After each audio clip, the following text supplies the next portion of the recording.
So Raid Finder. So, what is Raid Finder? We've talked a lot about Raid Finder for patch 4.3, but we thought we'd give you guys a little bit more details since we're here talking specifically on dungeons and raids. Essentially, the concept came up from what we did with Dungeon Finder and being able to see how successful that's been with getting a lot more players into the dungeon content that we build. What we've found with raids, though, is that we aren't seeing as wide of an audience as we would like in our raid content. We spend a lot of time on the raid content, and it's also just got some of our coolest fights, some of our best creatures, and we really feel like everyone should have a chance to see that content. It's one of the main reasons we decided to get it in with patch 4.3 instead of waiting until Mists of Pandaria, because being able to fight Deathwing in the Dragon Soul raid, we just thought, what better place to put it in so that as many people as possible could get a chance to experience that fight and be able to finally put down Deathwing for good. Now, what we're doing with it specifically is a lower difficulty level than normal difficulty. And that doesn't mean that we're just going to go in and tune the hit points down a little bit, and we're going to go in and tune their damage down 20 or 30%. Instead, we're actually going to go in and look at the mechanics, see how complicated they feel, talk about could a group of 25 people that haven't played together before be able to figure this out and actually build something that works for them. If we took the shortcut route about just, literally just changing numbers, that's still not going to tune down the complexity of the fight. Yes, it might make it easier, but then you're not going to know why you beat it. You're not going to actually pick up on those mechanics. So we're actually going to go in and make sure that these fights feel right for this difficulty level. Like I mentioned, this is going to be in patch 4.3 with Dragon Soul, but in 5.0, Mists of Pandaria, it's actually going to be for every single dungeon on launch. So it's really going to be cool because starting out early on in the expansion, so many people are going to have more access to more content. You're not necessarily going to be done when you finish, heroic dungeons and maybe you've done challenge modes and now you feel like you're ready, but you don't necessarily have a group to raid with. Being able to use Raid Finder is a way to get in really quickly. Now, on the opposite side for Raid Finder, we've also made sure that the loot and the rewards that you get from it feel appropriate to that level of player that's doing it. So for instance, you're not going to be able to get vanity items out of the normal Raid Finder, things like mounts that would drop off the final boss. We keep those in normal or heroic. Things like achievements for specific bosses are going to end up staying in the normal and heroic. We will have an achievement that says you've done Raid Finder, but that would probably be it. And then all the rest of our achievements would end up staying in the normal and heroic modes. So that there's a lot of people that play those modes and they take a lot of pride in the fact that they can finish that content. And we think that's awesome. We want that to still exist. But we also want to be able to open that content up to more people, and that's where Raid Finder slots in. So we've got a couple mock-ups of how this would look. We've been talking a lot about how to get people more motivated to do raids. So we thought, along with Valor Points, a side of fries would be sweet. So tasty. So this is it's going to look very much like Dungeon Finder that you see now. You're going to be able to open it up, pick your role, and queue up for it. And one really important point about Raid Finder is that it works for 25-player raids, not for 10-player.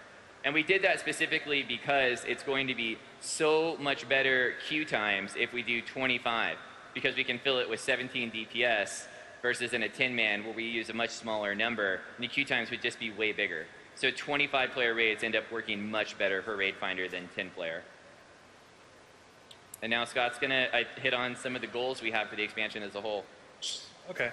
So one of the things we're really trying to do with Mists of Pandaria this time is keep the experiences short and focused. A few of the dungeons in Cataclysm actually got away from us. Halls of Origination had 7 bosses. That takes a while to get through. Dead Mines had 6 bosses. That took a long time to get through. We actually had to go back in and hotfix some of the trash out to try to keep it a bit more focused. Because again, we want you to be able to not just like make it so where at the end, for a night you're like, oh, I'll do a dungeon.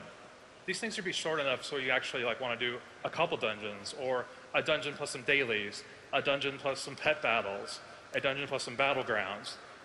Trying to keep these short and focused will give you more opportunity to do more things inside our game, and we think that's very, very important. Another one that we'll talk about together is need to make the encounters understandable so we don't set up groups to fail. We released Dungeon Journal. One of the main reasons for that was trying to make it so where you get into a group, you're going along, you like get into a boss fight, all of a sudden you're all dead, and you're like, what just happened? And then the healer gets blamed, and then afterwards you're like, oh, I guess I can look in Dungeon Journal and see what's happening there. The Dungeon Journal is great for that, but what we really need to do as designers is make sure is that visually you understand what's going on, that we telegraph these abilities so you aren't out of the blue hit by something really deadly. It's something we're really going to try to focus on, making all of the encounters super understandable. Because I just mentioned like how bad it was if you don't understand like why you all died or why you all failed. It's almost just as bad if you go into an encounter, go in, everyone goes, oh, we just got this, and you go in, you fight, and you win, you're like, well, what just happened? I don't know, but we won. Okay, that's pretty bad too, because that means you didn't actually like understand what the game mechanics were. There wasn't any enough gameplay there. We put in abilities that, hey, if there's this big damage spike for a tank, use your shield wall type ability. Things like that. If you can just ignore those kinds of things, then, and if you don't understand them, that makes for not as much fun. And that's what we're really trying to hit for, is upping the fun quotient of the dungeons. Another thing we're really like talking about is flexing our creative kung fu. This expansion is awesome for us. Over the last few expansions, we've had these really heavy dark themes when you think about it. Like, you've gone up to Northrend, to stop the Scourge and the Lich King. The Cataclysm just happened, and now you're killing Deathwing in 4.3. Here in Mist of Pandaria, you saw one of the dungeons earlier, you're trying to make sure the beer doesn't stop. This is amazing. It's a little bit more lighthearted, it's a little bit more friendly, and also it allows us to, like, there's all these cultures and things. We're all like super geeks, kung fu movies, Asian culture, anime, all these things that, all of a sudden it's like, we can dragon punch people and wow? Awesome. You can. So you'll get dragon punched and all other kinds of like crazy moves, flying guillotines, I'm sure, all kinds of new stuff. It's really exciting us as designers to work on this. And I think you'll really see, when you guys finally get your hands on this, all that, tender loving care. And another like interesting thing, so the 3 dungeons you've seen before, something that's actually really cool about them that we're doing with these is they're actually in the world at a 1-to-1 scale. A lot of our dungeons are actually just holes in the wall, and then behind that hole, like time and space sort of changes, and if you actually walk the same distance inside the dungeon that you walked outside, you'd go through a mountain or something. These places are all actually in the world, which opens up a ton of really cool things. Our quest designers are super excited about being able to send you into these dungeons. You can see here, like this is the J Temple. Again, that's actually in the world. It's gorgeous. We're giving you a chance to see it. Like Corey was talking about, the indoor-outdoor dungeons really feel amazing. Again, going to that more lighthearted feel. Like if you can see the sun, that's amazing.